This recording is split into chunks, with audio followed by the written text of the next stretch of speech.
Welcome to Stitches in Time, the podcast discussing Doctor Who the way it was meant to be watched, in chronological order, one clip at a time, starting at the Big Bang and ending with the heat death of the universe.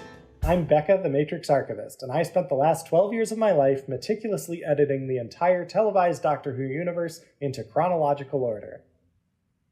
And I'm Mandy, and I also own Converse, and my doctor hates them. Why does They're very bad for your arches. Oh. Are you the kind of person that needs a lot of arch support, Mandy? I am the kind of person where I wear stupid footwear every single day, and my preferred exercise activity requires me to put even stupider footwear on my feet. That's true. I have followed you on Instagram. I have a lot of foot problems. That makes a lot of sense.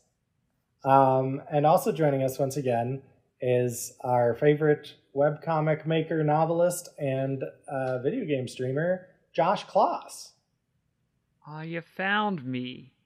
Haha. Our friend who does not know how to play Final Fantasy correctly, keeps doing it wrong. Yeah. Has done it, found the most severe ways to do it wrong. Yeah. I think that in the spirit of Stitches in Time, Josh, you found the only correct way to play Final Fantasy. And it's the two ways that you have so far described. See, I started the level 99 challenge first, and then I realized someone else has done this before. And so that's why I had to do Final Fantasy 12, because I was like, nobody's done this one. Oh my gosh. That's pretty intense. And I also get my exercise from moon shoes bouncing around, so I can feel that solidarity of the specialized footwear for exercise. Oh my god. When I was a kid, I always thought moon shoes looked really cool. Like, really fun. Not cool. That didn't look cool. But they looked like a fun time.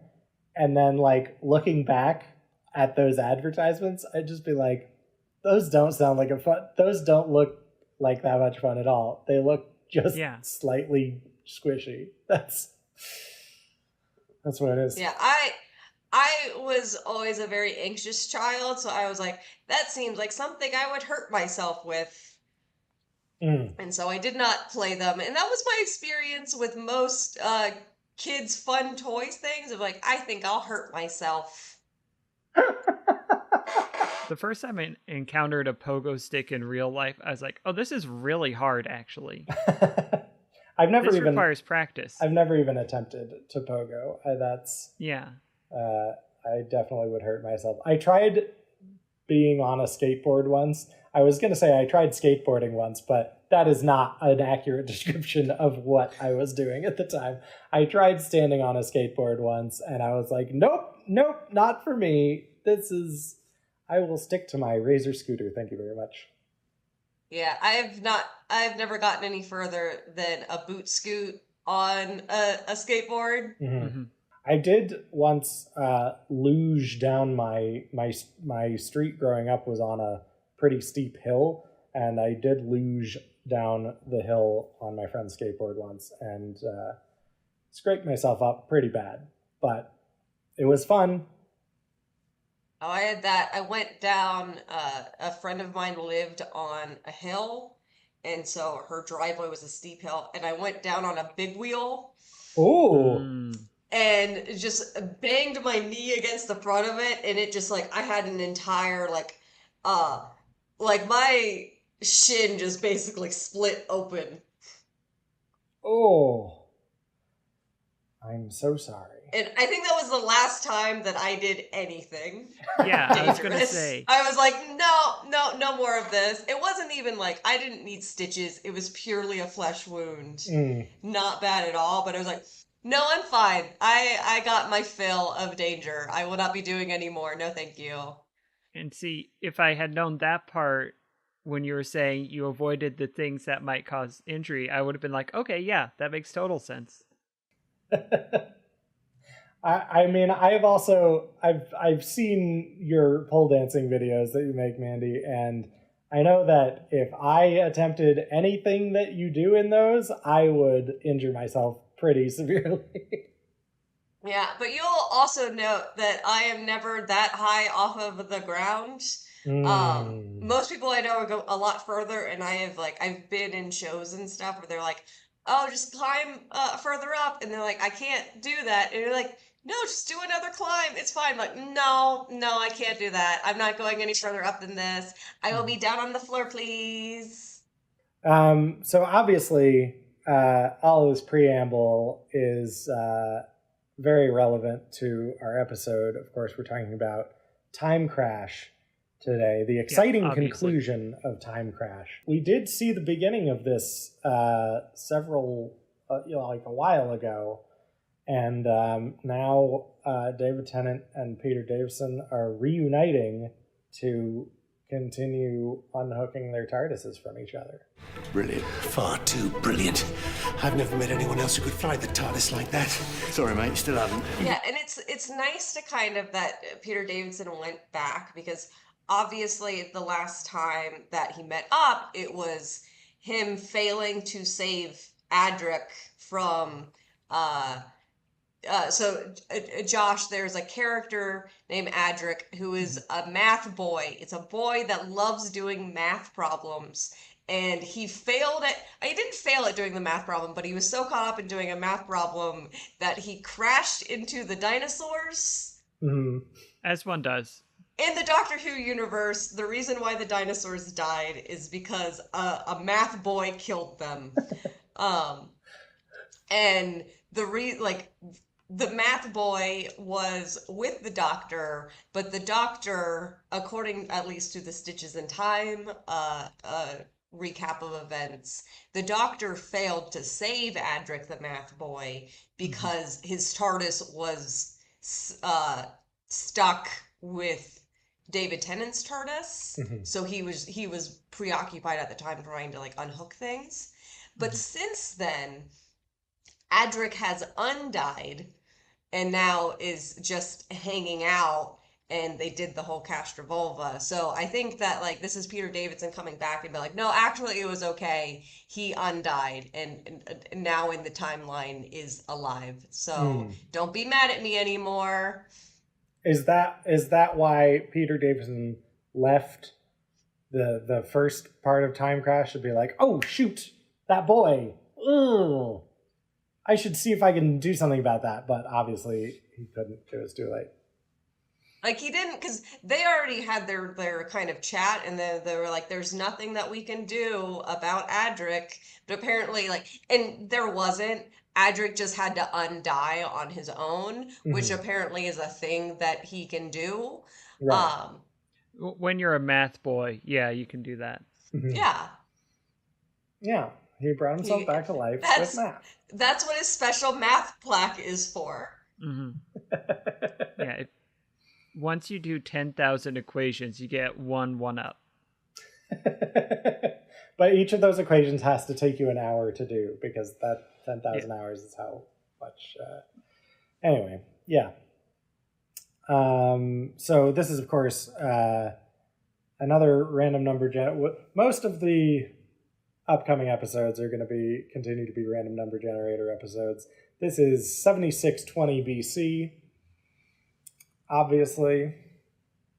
And this is the Peter Davison, the 7th Doctor, and David Tennant, the 2nd Doctor, trying to get their TARDISes unhooked from each other. Or, I guess, succeeding. And they've succeeded. We jump in, and they exposit what they have done, because this is a children who need special, and they were like, no, we're not going to do any special effects for this. We're just going to stick a camera in the TARDIS and make a story about that. The lights will blink, yeah.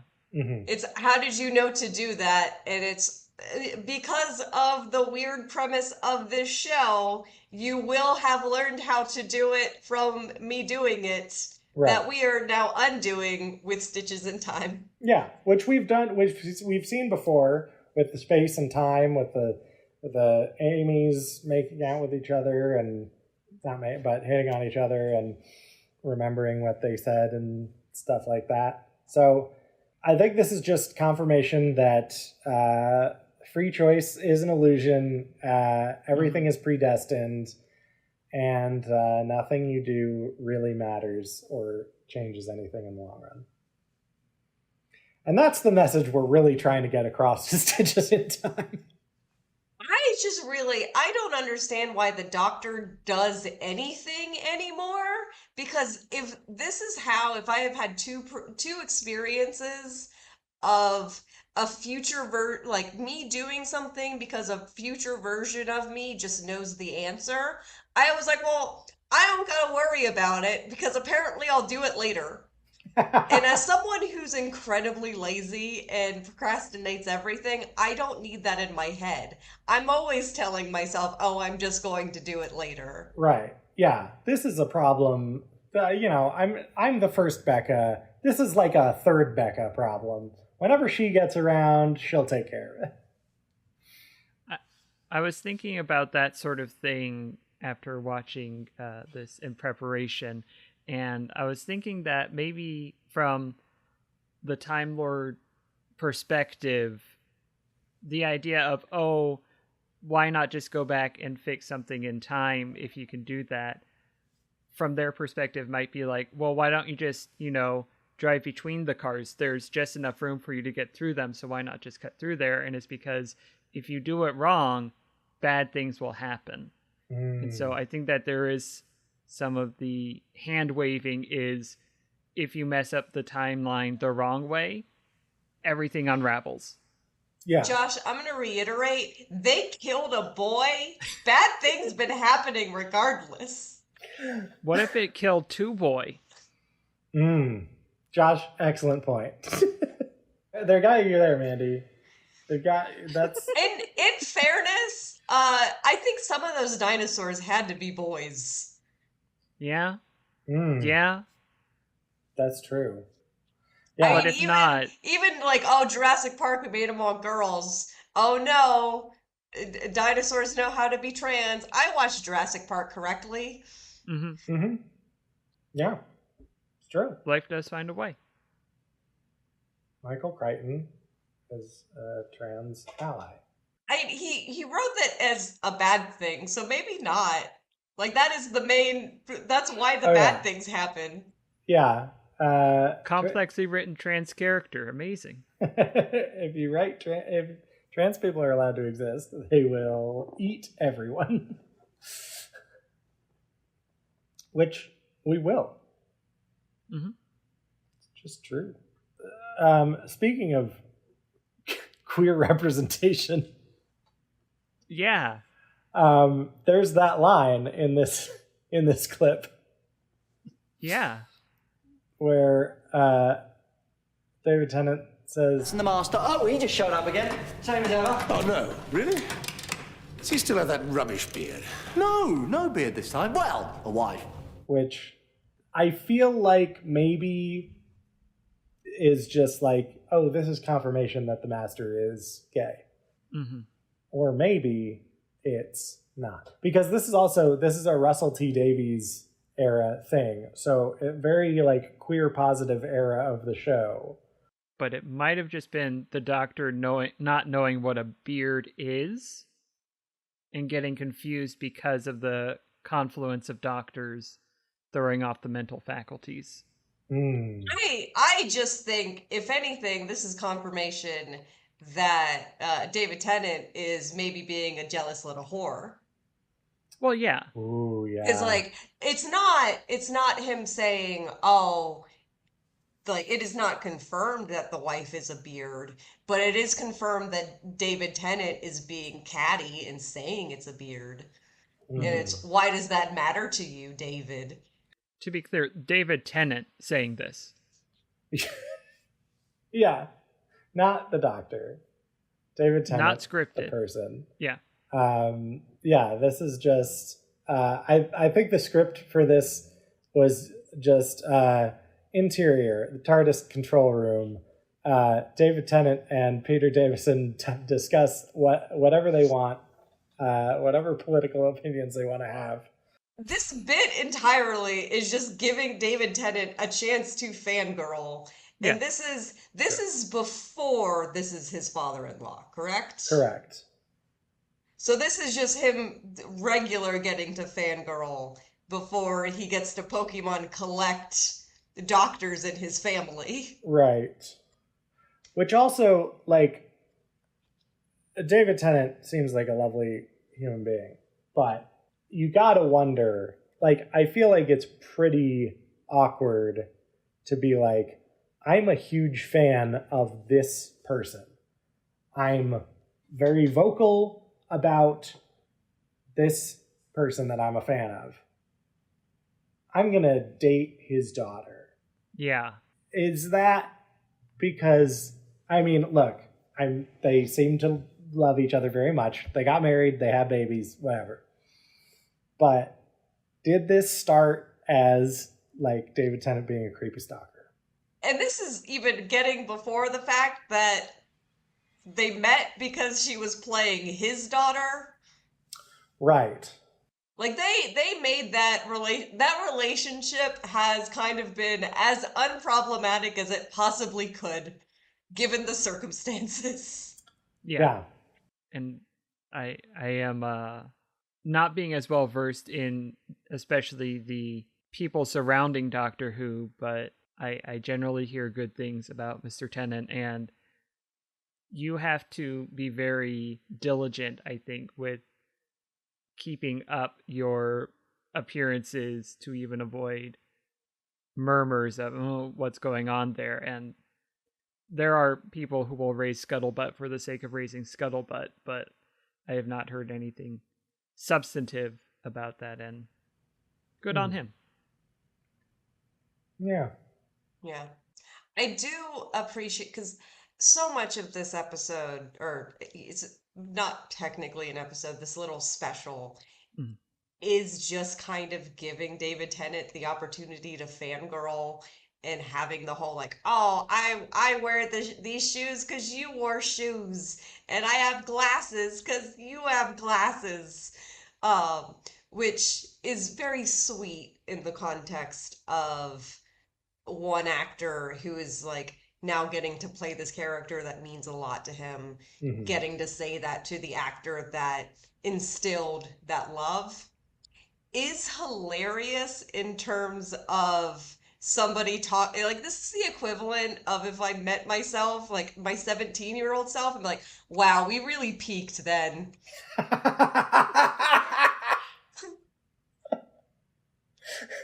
Also, can you imagine No pressure, but... meeting your 17-year-old self and just going, I wear glasses because you wear glasses. I wear the same shoes that you wear. Like, yeah, we're the same person. At some point, we're going to have similar styles. I mean, like, for me, it would be more of like, hey, we can afford to wear the shoes that we want now. We can wear these glasses, and our mom isn't going to yell at us and say that we have to get more sensible glasses. True. But it is a true, like, we peaked in high school moment for the Doctor here. I forgot for a second that I'm trans, and my experience would be very different from that. I'd just be like, hey, we're a girl now because just like you, we hate being a boy. And yeah, I think that there is certainly the avenue of you are everything I aspire to be, and you know that you are the pinnacle. And it can also be viewed as what you're doing right now is allowing me to be me. And I think that's also, like, that's how I was reading it. And I think that is very sweet, especially when they're, Tennant is saying, you know... Back when I first started at the very beginning, I was always trying to be old and grumpy and important, like you do when you're young. And then I was you. And you helped me learn that I don't have to be that. And I think that was very nice. Like, oh, we can be young and blonde? That's a new thing for us. Yeah. We don't have to be Tom Baker. Look at us. That's, you know what? Life's greatest gift, I think, is that none of us Save certainly, one. but also there, like, except for one person, none of us have to be Tom Baker. I have to appreciate Tom Baker, if only because he really fell on that grenade for all of us. Yeah. True. And He's Tom Baker, so the rest of us don't have to be. Tom Baker died for your sins. Yes. I assume there are other Tom Bakers out there, just law of large numbers, but Probably. that specific Tom Baker, none of us have to carry that burden. I'm going to feel really weird about saying Tom Baker died for your sins if he dies between us recording this episode and releasing this episode. Oh no, and that's like a good... I'm going to have 98. to eat so much crow when he dies. When Tom Baker dies, I'm going to feel really bad about it. Mandy's going to deliver a eulogy on this podcast. If you could encounter a younger version of yourself at any time, when would it be and what would you say? Mine's pretty obvious. Be a girl. I mean, I'm going to say I don't think it's going to matter because I've always been a stubborn little bitch. And if somebody older came up and told me that I should do something, I'm going to do the opposite. So I think that would only extremely backfire on me to encounter myself in any way, shape, or form. Makes sense. Yeah.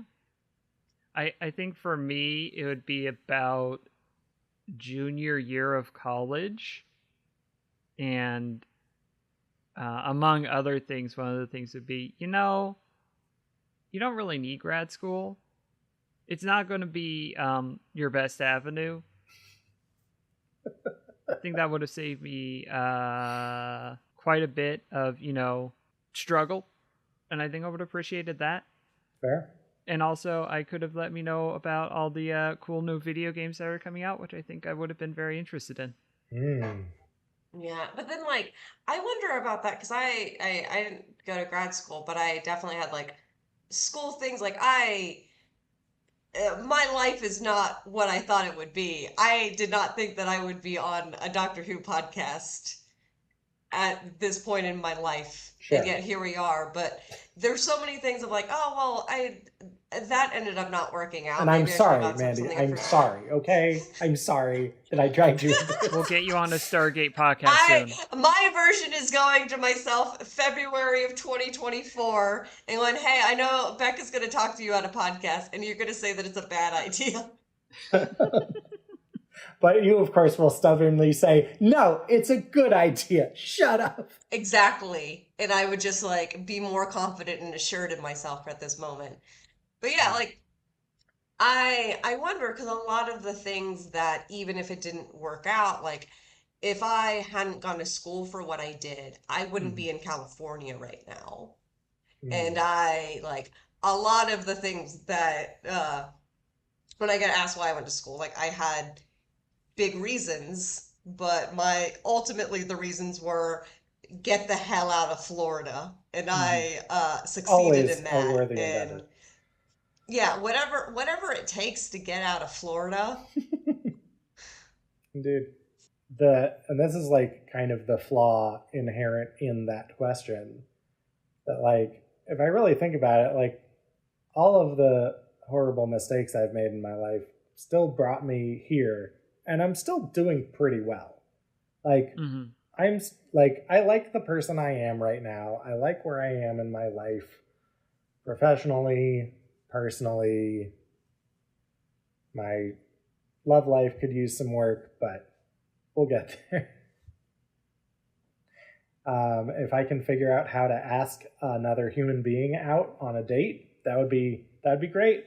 If my future self is listening to this and has figured out that thing, and also time travel exists. And then Becca gets a knock on the door. Maybe come and knock on my door now. Oh, there's a knock at the window. No, I'm just kidding. A flying DeLorean. Oh, your future self isn't using doors anymore. She's not allowed into the building. They've outlawed doors in the future. We don't know how they work. I guess you know what? The one thing I would do Back to the Future Part 2 myself and do like a sports almanac situation just so that I have enough money to destroy the rest of the billionaires and actually do something good for the planet. I do wonder at one point in that sort of scenario, how did they not know that Biff Tannen was definitely getting those winners from a reliable source? And just say, no, we're not going to take your bet, sir. That's interesting. Like someone that they thought was a future version of themselves just said, no, it's fine, keep doing it. That's gotta be it. That's gotta be it. Yeah, old Biff from the future also went to a bunch of points in across the timeline and dressed up like old versions of all the people who worked at the casinos and the off-track betting and everything. It's always the same outfit, but with a terrible wig, unique for each one. Yeah. Yeah. I'm just gonna go to any teenage brunette with cystic acne and be like, I'm you from the future. Here's the lotto numbers. I'm gonna go to any tall, lanky, blonde boy, and just be like, I'm you from the future. You should transition, and then run away.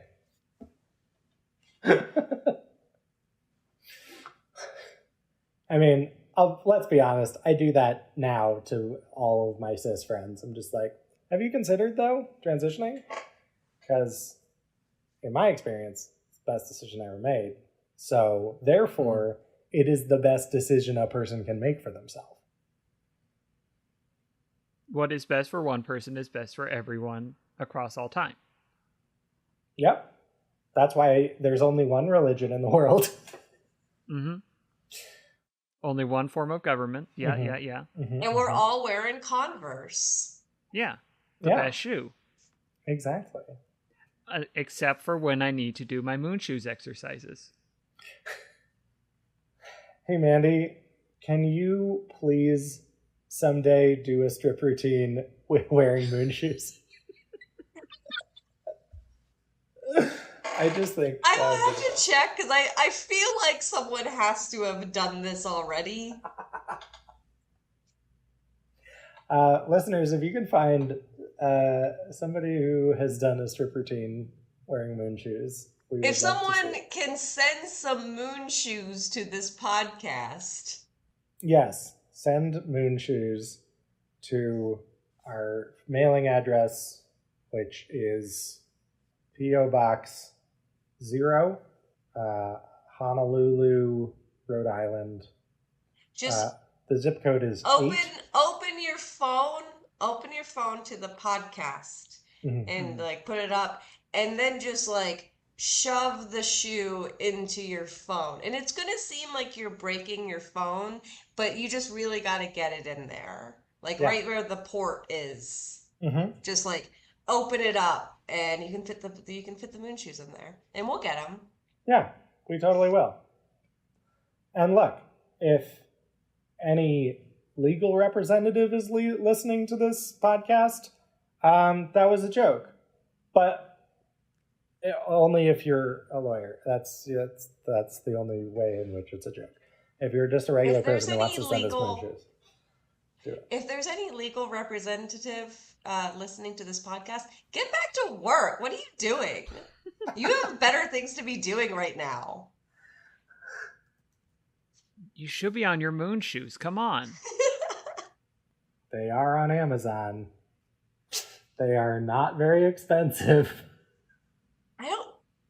What kind of shoes does Peter Davidson wear? Because David Tennant was like, I wear Converse because of you, but he don't wear what's he wearing? That's an excellent question. Cricket shoes, like, I guess?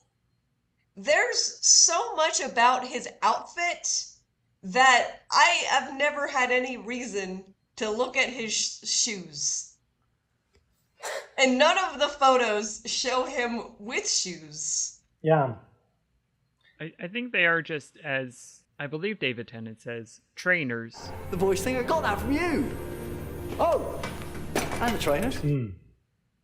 Yeah, it's just some white shoes. Yeah. Maybe it's just left foot broccoli, right foot carrot. Yeah. Maybe he's just wearing more vegetables down there that we never see. I do like the specific footwear being a nod to somebody, because that is the same thing. If you know the anime Cowboy Bebop, the main character's footwear is a reference to Lupin the Third, which is really? a weird, like, out of the entire design, be like, oh, we're gonna replicate the shoes. We can't fit it in anywhere else without it aesthetically clashing, but the shoes we can get. Yeah. I can see that for Spike, yes. It's a good vibe. I don't have anything else to say about this episode, so I'm happy to wrap it up If you did, then you would know about it because you had seen a future version of yourself comment on this episode. Right. So the fact that you haven't means that you don't have that information because there's nothing else. Right. Because the future version of yourself was probably doing something more important, like, I don't know, washing your butt. Stopping 9/11. That about equally important. Yeah. Stopping 9/11 by washing my butt. Josh, please remind us where we can find you online, because I love you and you're great. Aw, thank you. On the internet, you can find me at joshkloss.com. That's Kloss with a C, and an L, and an O, and an S, and another S. And that'll have links to all the places you can find me and all my various works. And you can also find me on twitch.tv/5ironfanatic, which is where you'll see me do my Final Fantasy D12 silliness when I have my tracker up and running, which it should be again soon. It's currently in the shop, but it should be by the time this is up and listenable. Amazing.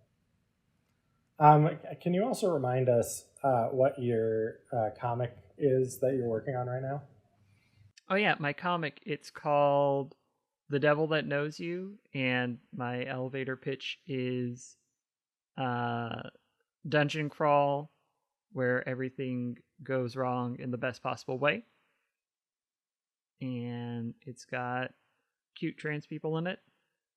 And it's full of fantasy hijinks. And the first 2 chapters are currently out.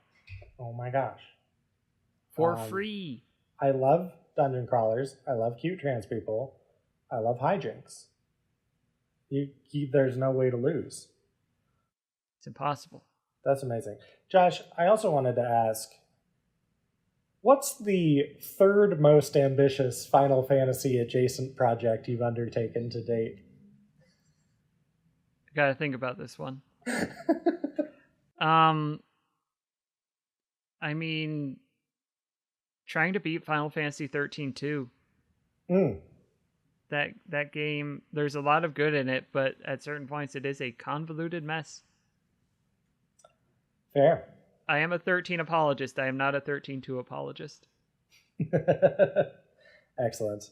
Well, thank you so much for joining us, and I hope that you still hang out with us next week when we're talking about another Children in Need special, a, dare I say, worse Children in Need special, Dimensions in Time. We'll see you then. And if you don't have your key, make sure you have your vibra cutters. As we say at the end of every episode, maybe Peter Davison is wearing trainers, maybe he's wearing vegetables on his feet. Thanks for listening to Stitches in Time. Music by Becca McGlynn. Art by Mandy Oquendo. Logo by Ben Paddon. Produced by Becca McGlynn and Ben Paddon. email us at matrixarchivist@gmail.com.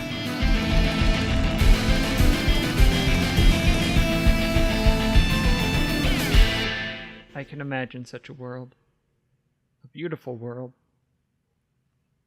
And I say to myself, If I do Louis Armstrong for too long, I'm going to not sound good for the podcast. So I'm not going to do that. Yeah. I have discovered that a lot of this podcast is me doing celebrity impressions. Important. And then if I do a bad job, I cut it out. We had, recently we had somebody mistakenly refer to Jodie Whittaker as Jodie Foster. And I tried to do a Jodie Foster, impression, but do a line that Jodie Whittaker said. And I did a bad job. And so I edited it out, because edited it out. You didn't have time to work all that out. Even I couldn't do it. I didn't work it out. I didn't have to. You remembered. Okay, I have a question. It might be a pitch for a new thing, or it might be just something that already exists that I haven't heard yet. But is there a pole dancing situation in which the pole is really, really high off the ground and it's like a circus, just pole dancing at 50 feet and there's just a daredevil, a sexy daredevil situation? I think so. Particularly, they have I don't know what they're called now, but it's so a typical pole is attached to the ceiling and the floor. Mm-hmm. They have ones where it's just attached to the ceiling, and so it just kind of spins around like this. Oh my God. Yeah, the number of people I've known who have been flung off of it and dislocate various parts of their body. Oh dear. Because it's also a lot of people get surprised with pole dancing of oh, the pole spins. And it's okay, so not only is it rotating like this, it's also making orbits. Right. Yeah. And you're doing the ballerina thing of oh, physics means if I bring my body in closer, the spinning goes faster, and if I extend things, then it slows down, and that kind of thing. Yeah. If I hold on for dear life, I'm going to go faster. So I have to let go if I want it to slow down. Mm-hmm. That's fair. And doing that 50 feet up would just be fun. Yeah, obviously. Yeah, there's been people that have done it, and I know they do it for shows, because they'll even they'll have that kind of pendulum above there's a stage in the audience and there's somebody just doing that stuff. You will not find me doing that. I will not. No, thank you. That's probably for the best. I do the sort of pole dancing that is impressive until you do pole dancing and then you learn, oh, actually, it's not that impressive. Because you know what, Doctor? You were my doctor. I forgot for a second that I'm trans, and my experience would be very different from that. I'd just be hey, we're a girl now because just like you, we hate being a boy. And he'd be what? Huh? Tell me more. Did you get very far? Yeah. And I'll be I have a car. And you do. And I do.